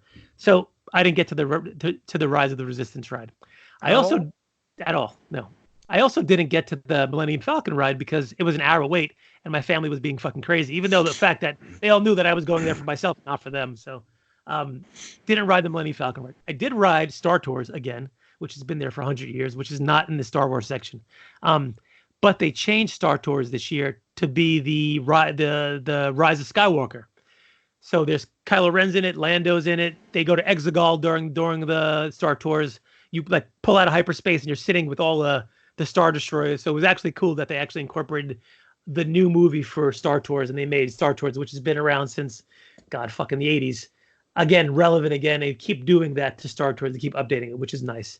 So I took my little son on that, and he was kind of like somewhat petrified. It was actually a really good ride. But he was like, "Is it over yet? Are we done yet? Is it over yet? Are we done yet?" Which is hilarious. And he's like, "I don't want to go back on that one again," which, despite the fact that he recognized most of the characters, that was actually pretty good. So I appreciated the fact they did that. So I did not go on the Rise of the Resistance, and I did not go on the Falcon ride. So basically, you're telling us you wasted your fucking time and effort. What I did do is go into Galaxy's Edge, which definitely transports you to a Star Wars-like place. I think they could have made it a little more Star Wars-like if they had more characters walking around. Yeah, you had your stormtroopers walking around. Yeah, you had Kylo. I didn't see him, actually. I missed him because I was busy making my lightsaber. You had Chewie, but they could have had people dressed as Jawas. They could have had people dressed in alien costumes. Yeah, it gets a little bit hot. It was a good day that day, but mostly everybody in Batuu is in character. They're kind of like peddlers selling you stuff. They sell you sodas and this, and everything is credits. So I went to buy a Sprite in the thermal detonator can, and the woman's like 6 credits. And I was like, "Do you take Imperial credits?" She said, "We take any credits here. It's fine." So they keep. They didn't do a Watto? They didn't do a Watto on me. So what does Watto say?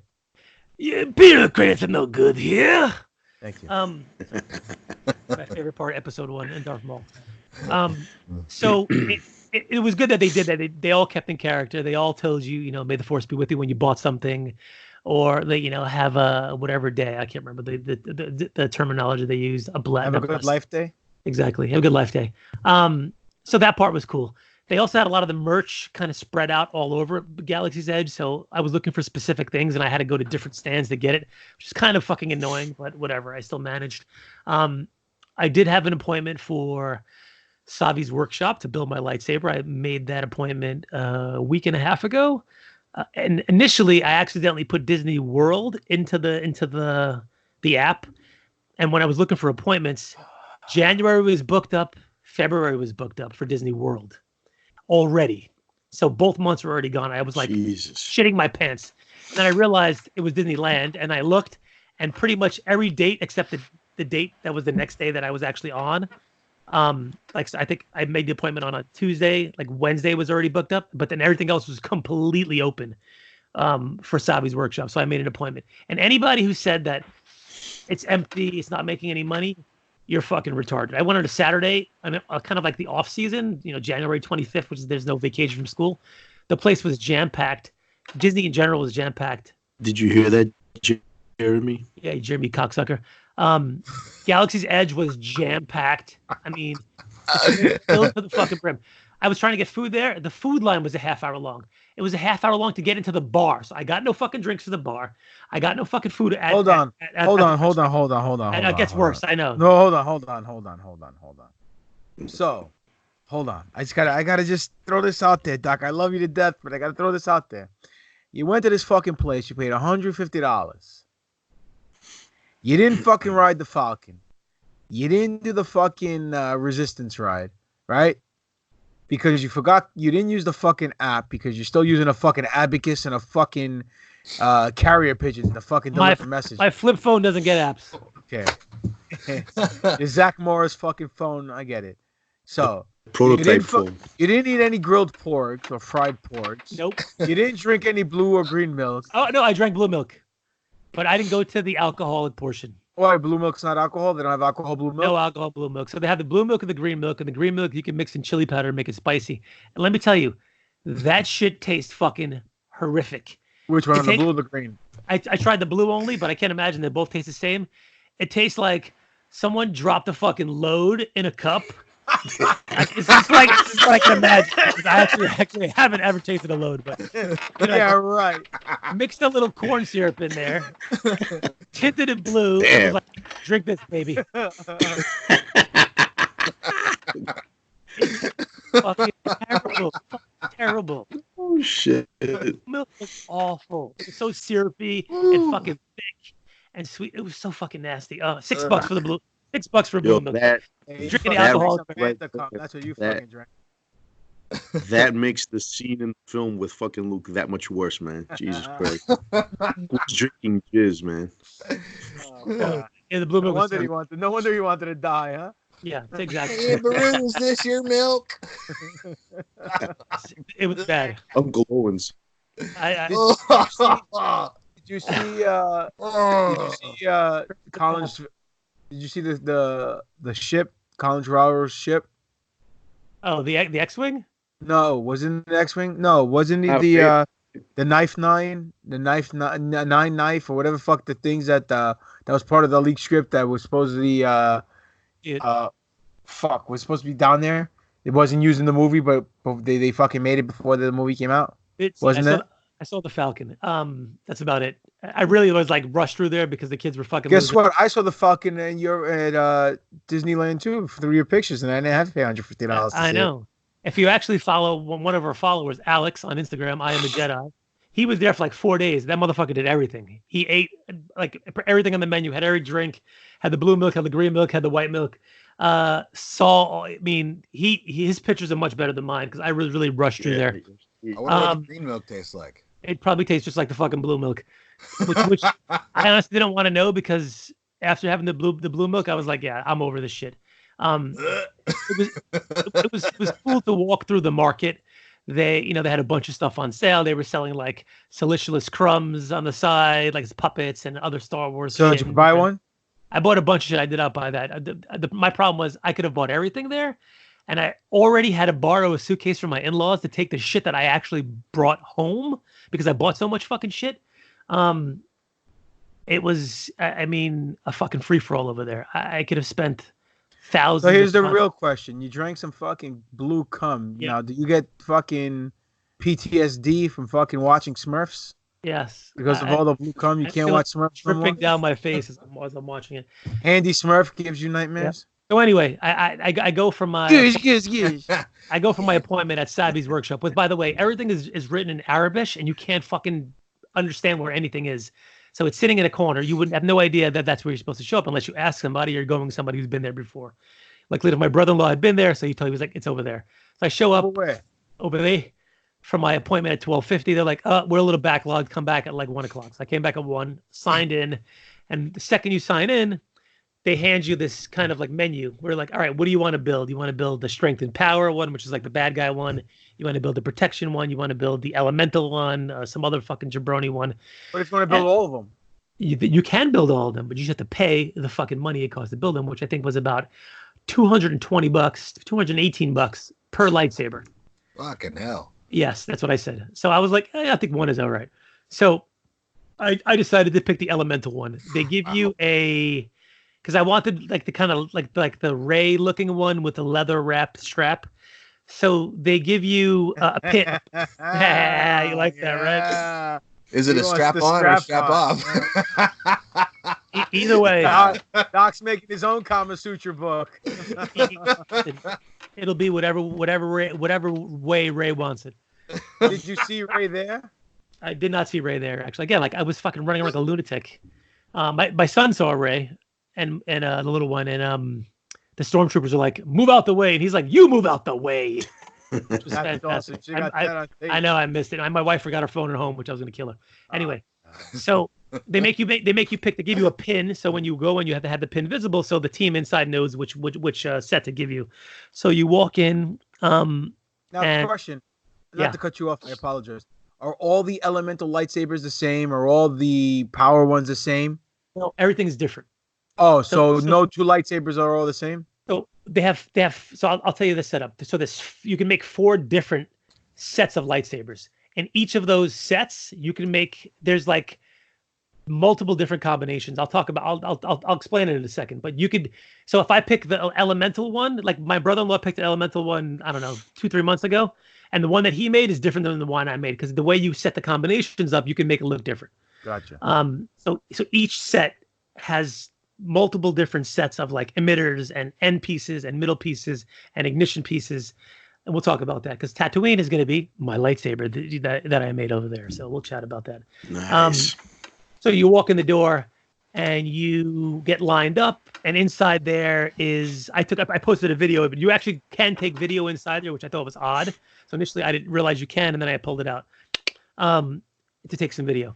Oh. So I had all the ladies that were the builders with me, and because you pulled it out. Exactly, of course. No shit. Pull it out. They will come, literally 10, 12, 13 times.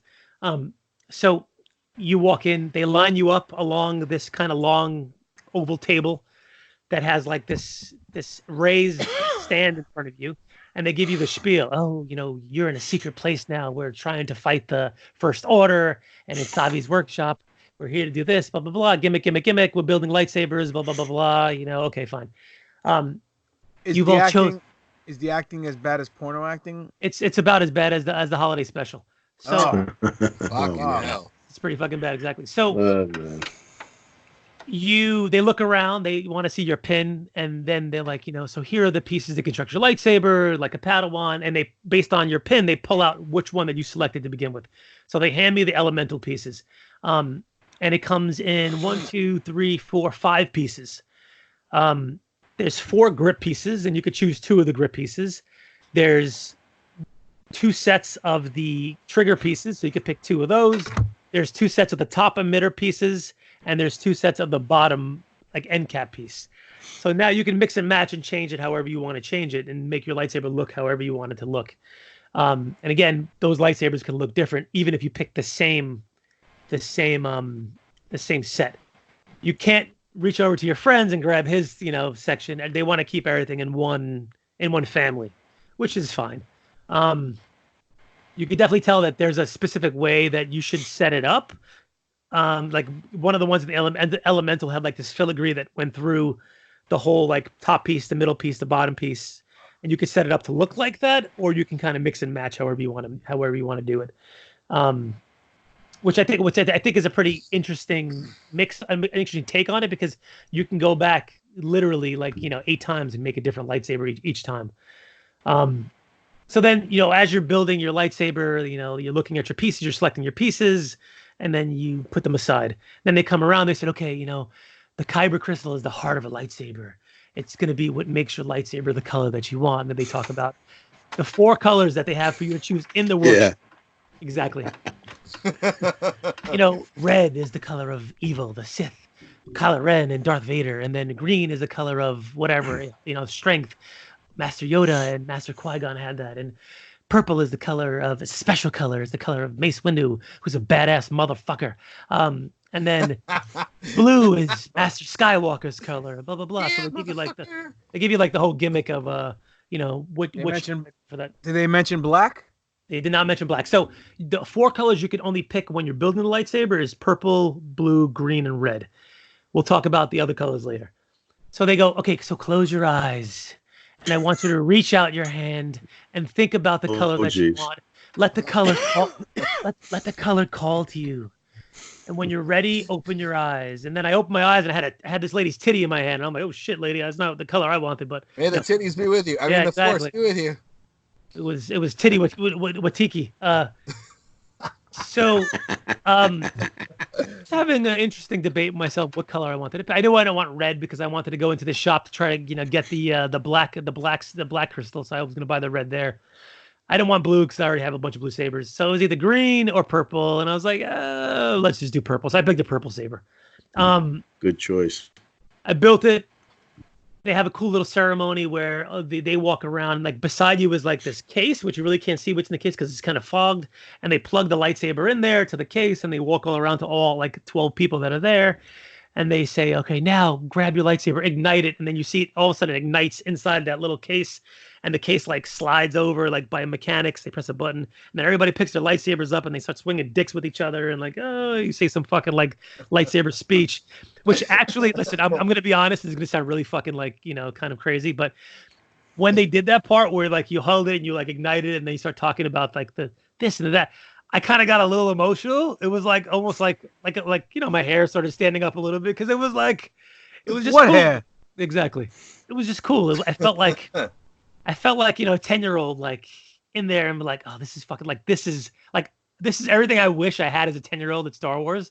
Like it was so cool. Looking around, the kids who were there, they were just like, oh, gosh.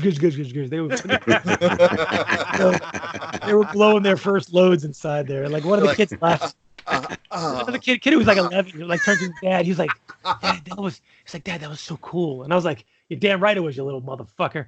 All $212 I spent it there. Having a hard time walking, Dad. What's going on with I know. Yeah. Hey, my lightsaber hurts. So it was a cool thing. I mean, it was really like when you guys go, you'll understand. You had to kind of be there to kind of feel. It was a good feeling. And it was. I'm glad I did. It was exciting. So then they give you like a case to hold it in, which is like you could hang over your shoulder, which is nice so it doesn't get fucked up when you're walking around the park. And then you can go out into the Black Spire. There, and then you can go to the antiquities and pick up a bunch of other stuff. And that's where they have the kyber crystals that you could change. So they have blue, green, red, purple, like I said, and then you could pick through the yellow, the white. No, yellow, yes, yellow, white, and orange. No, yellow and orange is the same one. Yellow, white, and I think why am I blanking? I'm looking at black. And that's it. And so the black. So we talked about this before. The black is hidden in two of the red ones. So they put out 200 red ones a day, and they have 2 black ones hidden. So they used to have them out in the open where you can kind of pick them and just bring them to the front. But as we saw in the beginning of Galaxy's Edge, people realized that if you take your phone light and you shine it to the red canister, you could actually see through it and see the black one and pick the black one. So now they got smart. They actually put the kyber crystals behind the counter, and they went one step fucking further. So here's my red. I bought a red. They actually put this black piece of paper inside of the red case to prevent you from using the fucking light. Fucking haters, bro. So now you can't even do that. So now the black crystal that was actually super expensive on like Amazon or eBay is now even more expensive because now you can't even like figure. You have to buy like a bunch of reds to figure out if you got a black. So question. Yes, my brother-in-law got a black accidentally. He picked out a red and they gave it to him and it was a fucking black, which was dope. So I saw it. I went to his house and I saw it, which is pretty cool. And it has like a little piece of paper and it says, "You found something very special. This is a Sith relic that blah blah blah, made from obsidian." It has a whole like little speech inside the canister. And does it say Revan's not canon? It says Revan's not canon. Yeah. Okay. Oh man. Question. I'm gonna go there and buy out every fucking crystal now. How much are the kyber crystals? $11.99 each, which was not bad. Oh, so yeah, I'd buy all the colors then. So I already had the purple, so I bought a red, I bought a yellow, I bought a white, and I bought a green. in retrospect, I probably should have bought the blue as well, but whatever, it's fine. I'll eventually get it. It's not a big deal. So they're pretty cheap. They weren't that bad. What I also bought was a Jedi holocron. Oh, holocron. Yeah, so these were $49.99. They had the Sith one as well. Should have bought it for Spiro. And the Sith one is triangular. Yeah. This one is more so square, yes. almost like the Hellraiser puzzle box. Well, you know what? If you watched Rebels, you would know that. Yes. You would know that. You fake Star Wars fan. You would know that. And So you would anyway. know that the Wayfinder is exactly that. It's a holocron. They yes. just called it a freaking Wayfinder. Yes, I know. So It finds the way. the cool thing about this is that it transforms. You know, if you want to turn it on. So maybe you can hear. Can you guys hear that? Yep. So it's going through its motions where it's uploading, and it's turning blue. As you can see, it turns blue. So now you have to have the instructions. If not, it makes no sense. So if you squeeze the sides. This is Master Obi-Wan Kenobi. I regret to report that Oh both my our God. Jedi Order and the Republic have fallen, with the dark shadow of the Empire rising to take their place. So that's. And you squeeze it again, I'll say something This else. message is a warning and a reminder for any surviving Jedi. Trust in Revan the is Force. canon. Do not return to the temple. That time has passed, and our future is uncertain. Dude, that's awesome, man. I We guess will each be it's better. challenged. Our trust, our faith, our friendships. But we must persevere, and in time, a new hope will emerge. May the Force be with you, always. That's the. This is Master Obi-Wan So- Kenobi. I regret to report that both our Jedi Order So, and the Republic you get a message from there. But with the dark shadow of what's the even Empire cooler rising to take their place. is if you read the instructions to the holocron, there's actually a trap door inside here Booby traps? Booby traps. that slides open. And it Okay. has a little circular hole inside there. So if you take a kyber crystal, like this green one, and insert it inside that hole, close the door, Now it's green. now it's green. and now watch this.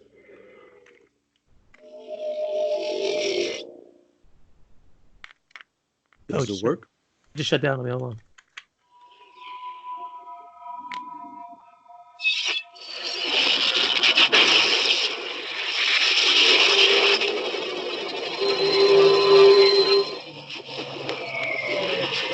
I am a manifestation of the Force. The force that Oh. consists of two parts. Living beings generate the living force, which in turn powers the wellspring that is the cosmic force. Qui-Gon, dude. That was That's Yeah. Qui-Gon. You So there's have to have there's like all the 4 or 5 crystals. messages from Qui-Gon on there, right? If you What happens if you put a red crystal in there? Papa Oh, Don, you're jumping good ahead of point. the fucking of the story over here. So I will grant you your wish, my friend, and I will insert the red crystal inside said holocron. Close it up. Guess what color it's turning? Red. Now listen. Actually, Red it looks like a is rainbow the ice. Cannon.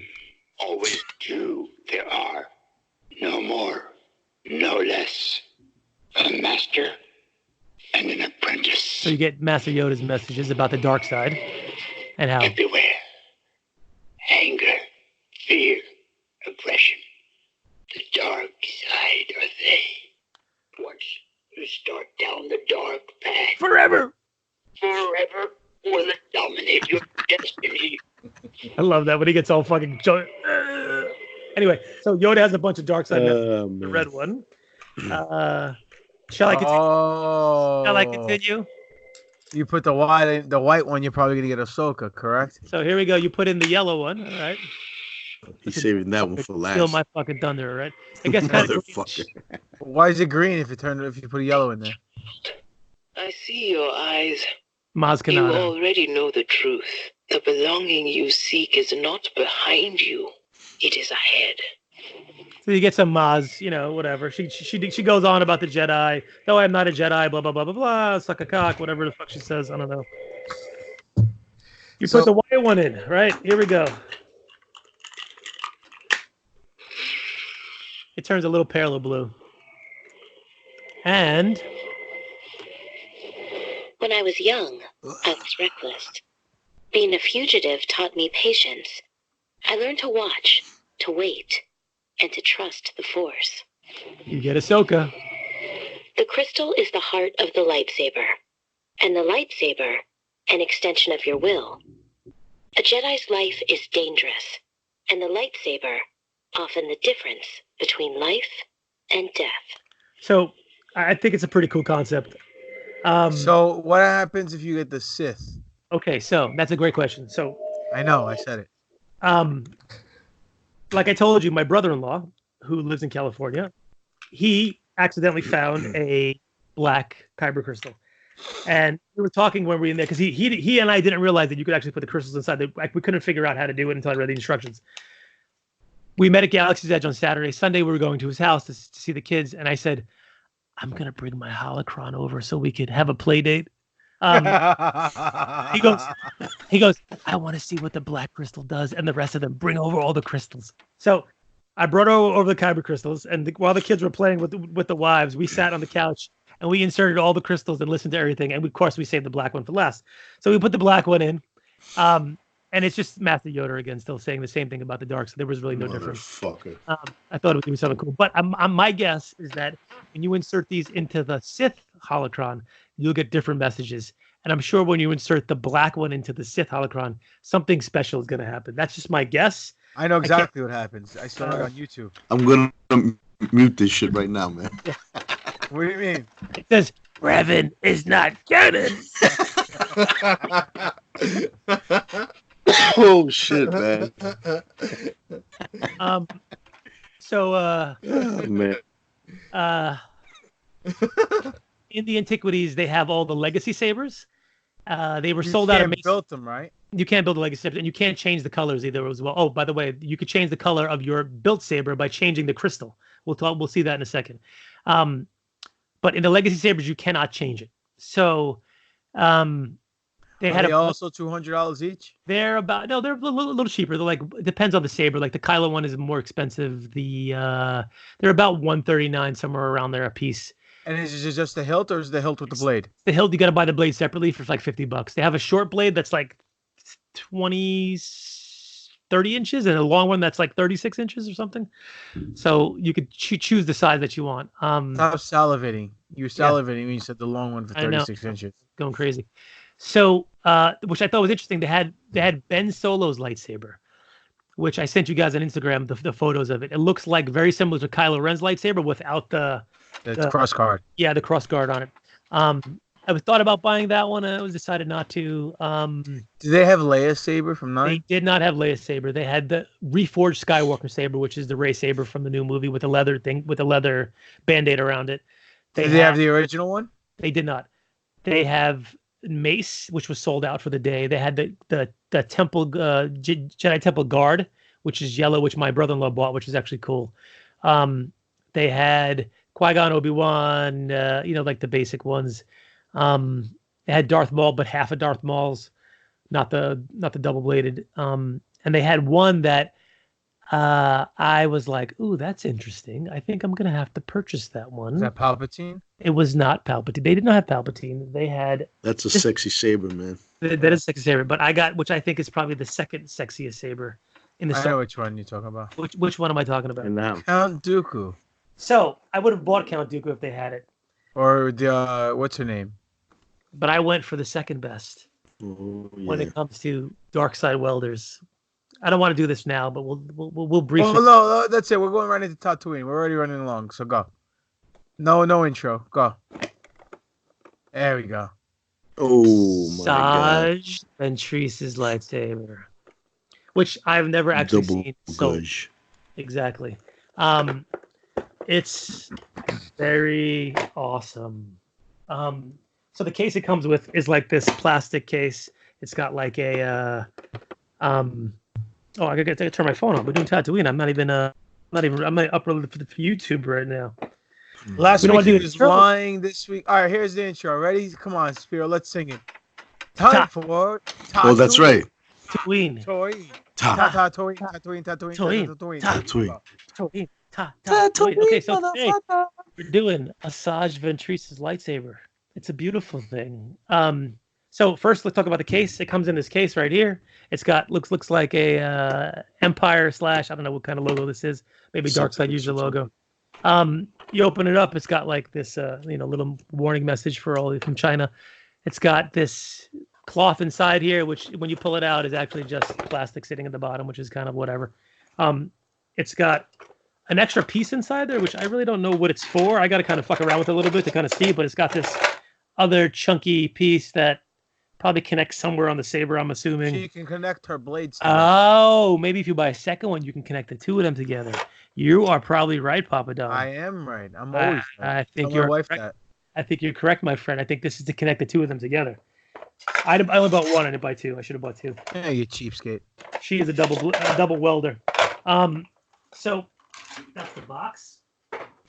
The blade, the handle itself is actually pretty neat. It's got this little connection in the top over here that looks like it would in the real Star Wars universe, where it's like kind of beveled inside there. I'll put it up to the camera if you guys can see. I get my light down there. It's got like these ridges inside there, so which you would see in a real lightsaber. But so you it's take ribbed for her pleasure. Exactly. But you could take that out because this is for the show, not the go. You take it out and then you can put your blade inside there. So it's got the ignition port up top here. It's got this little flange that comes out the top over there. This is like plastic straps that come across the side. Oh, that's what she said. And it's got like those metal like kind of sturts that come from the side over there. It's got the clip that you could actually clip on. I've actually bought a lightsaber clip as well too, so I can put it on my belt. The batteries come out from the bottom portion over here. You could yank them from there. So the trigger's like on top over there, and again, it's got some more of that rubber meld up top from over there. I mean, it's a beautiful piece. I mean, it looks just as a showpiece itself, it looks gorgeous.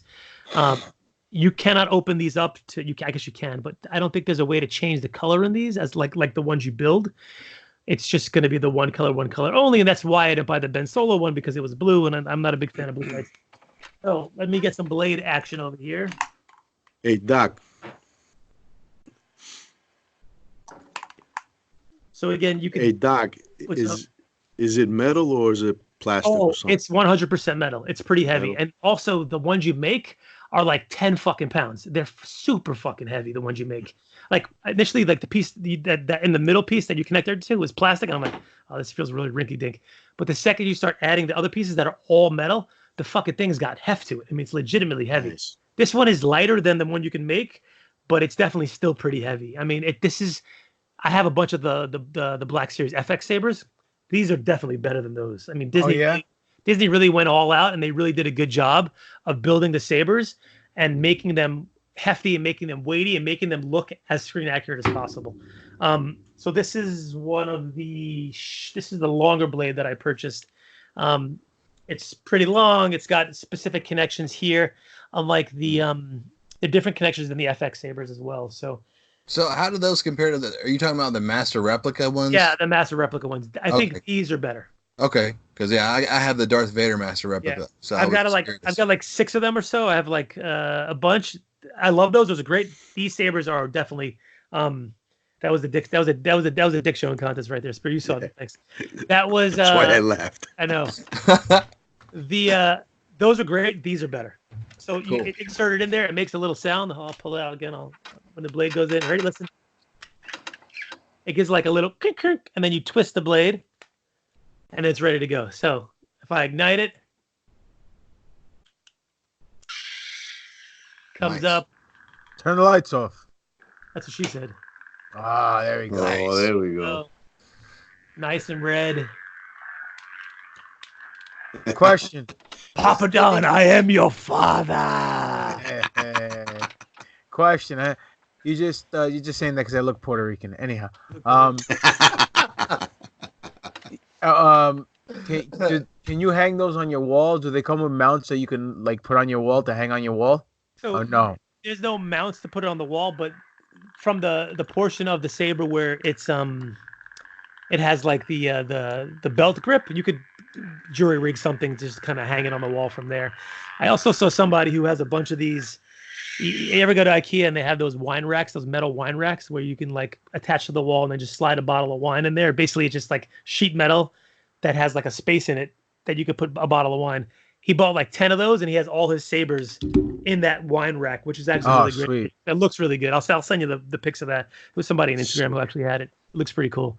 But I don't know, for some reason, despite the fact that, they had all the classic legacy sabers there, minus Mace Windu, who sold out, this is the one that called to me. I don't know. I really like this one a lot. I've never seen it before, at retail. You can't buy it anywhere else except there. So I figured if I was going to get one, because there's no way I'm carrying all this shit back home with me, this is the one that I was going to get. Because I think it's just nasty looking, like I've always been a fan of Asaja's sabers, even from the Tarkovsky, whatever that guy's name was, Clone Wars cartoons. She was just nasty. And this You like the nasty girls. I do like the nasty girls. And I only have, one other Sith saber, so I figured I get a bad guy and I get a red and then go back and get whatever else I need to get when I go back to Disney again. Question, yeah. guys. And this one goes out to all of you guys. Why do you guys think that more Sith or dark side people didn't make a similar hilt? I think it's probably just difficult to wield. I mean, if you hold this thing, there's not a lot of room for you to move your hand up and down. And if you get to the twist of it, it kind of just feels awkward when you hold it. But choking up on it and holding in the top portion, it feels a little bit easier to wield. But I think unless you're really good, are we still talking about your lightsaber? Exactly. I have a little curve on mine as well. It's called Peyronie's disease, by the way, when it kind of gives you a little curve to the left or the right. Peyronie's disease. Look it up. That's also a beer. Look it up. I'm in the medical books. Cancer the prick. I gotta get a timestamp on the 1:46. Cancel the prick. Love it. You know what we're talking about over there, Skippy. That's Donnie Brasco. We're all coming out of New York. That's why. So, I was going to ask you guys that earlier because I didn't know if you guys were all from New York or in that area or whatever. I used to work for UPS, so I was up there a lot. And I've driven in Manhattan, which I don't fucking recommend ever in the worst time. Well, dude, that was medicated Skippy days, and Jesus fucking Christ. It was definitely Darth Skippy. The Sith Lord was coming out of there. Dude, my GPS back then was just like puking everywhere. It was like it was like turn left, turn right, turn around. I don't know where the fuck we are. I mean, it was just like it was awful. I was like, oh my god. And it's like, of course, here I am in the middle of fucking everything. I have no idea. The first time I went there, I was petrified. It's like I have no idea where I'm at. I end up in Chinatown and like there's no signs in English, and I'm like, I have no fucking idea where I'm at. I said, I know that's the river. I said, so I know where that's at. I said, so then the first day I got there, I had to walk like, I think it was like 9 city blocks or avenue blocks to get to where I was going. And I tell people here, it's like, an avenue block here in Louisville is like a regular block. Yeah. It's like a street block. And I'm like, no. I said, avenue blocks in New York, they're not like here. I said, it's like, and I'm in the rain walking. I'm like, fuck this fucking job. I was so pissed off. I was like, this is bullshit. Because I'd planned my trip before I got there. And there was a parking garage, like a block, a street block away from where I was going to be at. And I was like, cool, I got this together. Awesome. I get there. That fucking garage is closed. It closed the day before I got there for renovation. and they still took your money. Yeah, and I was like, what the fuck? So I had to park way the fuck over to walk over there. And, of course, like, it takes me 45 minutes to get to work in the morning, and it takes me, like, 4 hours to get back in the afternoon. And, like, I'd watch, like, this History Channel show of, like, the crumbling infrastructure of the United States, and the fucking Brooklyn Bridge was on there. And guess what fucking bridge I sat on for 45 fucking minutes? Brooklyn Bridge. I'm like, I'm gonna fucking die. I was like, this is how I go out. This is how I meet my maker. This bridge is gonna fucking collapse.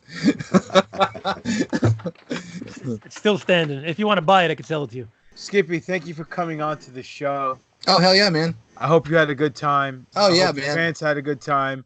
Let our fans know where they can find you and listen to you when you go on and about a galaxy far, far away?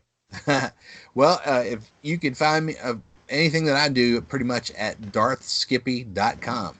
And that's where you can find everything, like all my social media things, links to that, links to all the toys and stuff that I'm selling, my YouTube channel, all the silliness that I do, my Facebook, all that kind of crazy stuff. That's basically where you find everything. If you're on Instagram, just go to @DarthSkippy and you will find me and my nonsense out there. And that's pretty much it, man. I that's the only place that I put all my Star Wars stuff. And I have a couple things that I just put up not too long ago with in reference to blogs and stuff like that. I just put up like my Holy Trinity picks for John Carpenter. I know we kind of talked about that the other day about John Carpenter. And it's got my picks for my favorite John Carpenter movies. Like I tell everybody, start with these three. It's the Holy Trinity, Kurt Russell, Holy Trinity movies. But I put stuff up there from time to time. I do toy reviews. I mean, there's all kinds of New York. Yeah, all kinds of crazy shit that I put up there. And if somebody says, "Hey, could you do something about this or that?" and I'll most likely do it. I'm out of my damn mind. I do whatever. That's good, man. That's good. That's good. It's good to have an exodus and get away from the real world and venture to a galaxy far, far away, or any other platform or any other universe or galaxy, whatever the case may be. I mean, hey, we're not doing this for money. We do it for the fans. We do it for the love. It's therapeutic from time to time to just sit back and talk shop with other people. So welcome. Yeah. Thank you for coming on the show. You're welcome back anytime. Boys, let them know where they can find you guys at. You can find me Instagram at Dr.Dr_Destroyo, DESTRROYO. Facebook, Alex Arroyo. Twitter, Alex Arroyo MD. And you can find me. Wait, Spiro, but sorry, by the way. It's my birthday on Thursday. I just want to let you know that. You can send me Amazon gift cards, stripper money, whatever you want. It's not a big deal. Hey, my 23-year anniversary is Friday. Happy anniversary. Yeah. Or should we say happy anniversary? No, it's a happy one. I got a good one. And I'll think of some holiday that I'll celebrate sometime this week. But you can find me at Spiro_A on Instagram, as well as Darth_Spiridon, Handsome Reaper on Twitter, and handsomereaper@gmail.com is my email. Spiro, you celebrate Bastille Day, which is also known in Mexico as It's Not Canon Day. Wow. Oh, that right there deserves nice big thunderous fucking. That was awesome. You were holding that one up his fucking sleeve for a while. It's not Or you can find me at Greek God Papadon on Twitter, Greek God Papadon on Instagram, Demetrius Papadon on Facebook. My pro wrestling tee store is Pro Wrestling Tees / Greek God Papadon. YouTube page is Greek God Papadon. You get to see the wrestling matches, the promos, all the shenanigans. You can see me tomorrow, 6:15 on Twitch. Twitch.tv / Conspiracy Horseman. It's the Conspiracy Horseman podcast. It's myself, Bin Hamin, Stevie Richards, Big Sal Graziano, 4 pro wrestlers who talk conspiracy theories, enlightenment, free thinking, and always questioning the narrative.